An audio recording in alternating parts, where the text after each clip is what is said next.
Answer. Police ছাড়া যদি দেশ চলতে পারে, আনসার ছাড়া চলবে এক আর দুই। কোনো দরকার নেই বাহিনী। আপনি 15 বছর কোথায় ছিলেন? কিচ্ছু বলেননি এতদিন। হঠাৎ করে আপনাকে কি ঘোড়া কিনবে কামড় দিচ্ছে? 42,000 শুনলাম আনসার নিয়োগ দিয়েছে এই কয় বছরে, আর 32,000 গোপালগঞ্জ।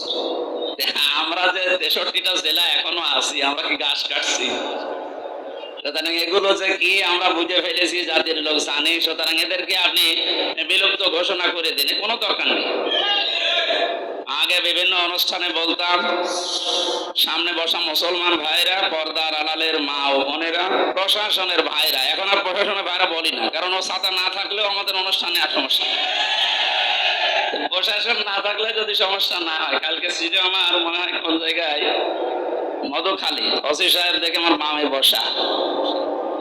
এখন ওনার সামনে যদি আবার না বলি, ওদের পরে যদিও ধরার ক্ষমতা এখন আর ওদের নেই, ওরা নিজেরাই এখন সমস্যা আছে। আমাকে যাওয়ার সময় বলছিল, যে সমস্ত মানুষদের জন্য সমস্যায় আছে আপনি ওনাদের কথা বলেন, এরা আসলেও মানুষ না। কয়েকজনের নাম উনি নিজেও বলেছে, এই যে মনিরুল, আমার আসাদুজ্জামান, এই যে কাউন্টার টেররিজমে, এই যে আমি মুফতি ফখরুল ইসলাম ভাইয়ের সাথে ছিলাম, আমাদেরকে যে কষ্ট দিয়েছে এই মানুষগুলো, শুধু আমাদের কষ্ট দিলে আমরা মেনে নিতাম, ওরা আল্লাহরও ভুল ধরে। রিমান্ডে নিয়ে এমনিতে যে অপরাধের জন্য নিয়ে এসেছেন, ওই অপরাধের প্রশ্ন করে, ওইগুলোর কোনো কথা বলে না, শুধু আল্লাহর ভুল ধরে, রসুলের ভুল ধরে। তাহলে আমরা যদি কাউকে ভালোবাসি, মানা হাব্বা লিল্লাহি ওয়া আবগাদা লিল্লাহ, কাউকে ভালোবাসলে আমরা আল্লাহর জন্য বাসি, কাউকে ঘৃণা করলে আমরা আল্লাহর জন্য করি। সুতরাং জালেম ছাড়া যাদেরকে আমরা আসলে মন থেকে ঘৃণা করি, এটা আমরা ব্যক্তিগত কোনো স্বার্থ না, আমি আল্লাহর জন্য ঘৃণা করি।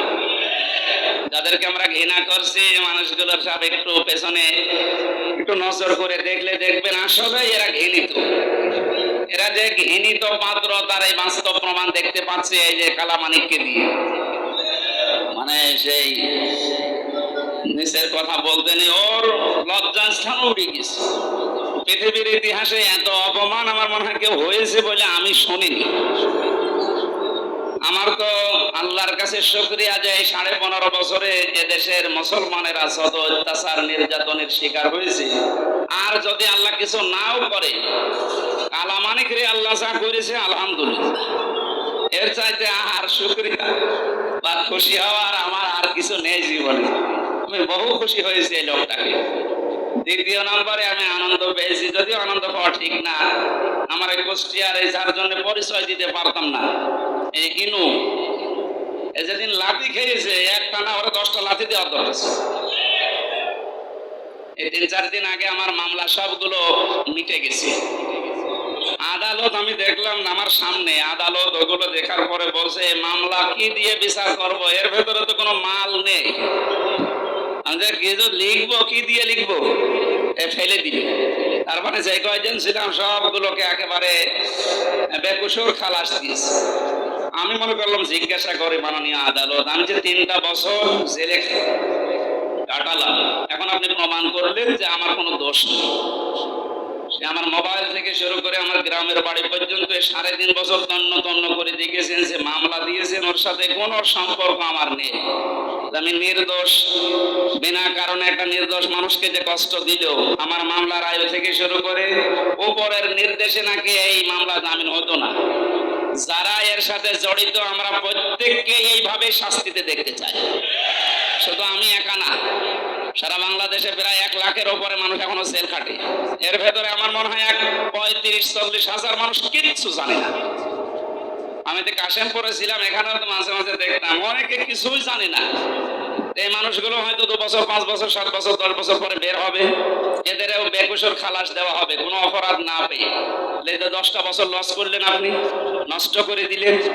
যারা এর সাথে জড়িত এরকম প্রত্যেককে এইভাবে শাস্তি দেওয়া দরকার।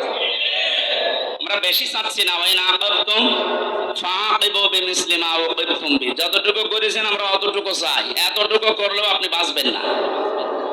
আজ যারা বাইরে থেকে এখনো পর্যন্ত উল্টাপাল্টা কথা ছড়াচ্ছেন, এই দেশে থেকে যে মানুষগুলো এখনো আশার সঞ্চার পাচ্ছেন যে আপা আপনি ঘাবড়াবেন না, আপনি ঘাবড়ালে আমরা নরম হয়ে যাই, আপনি মানুষ, কি করেছে আপনি জানেন না?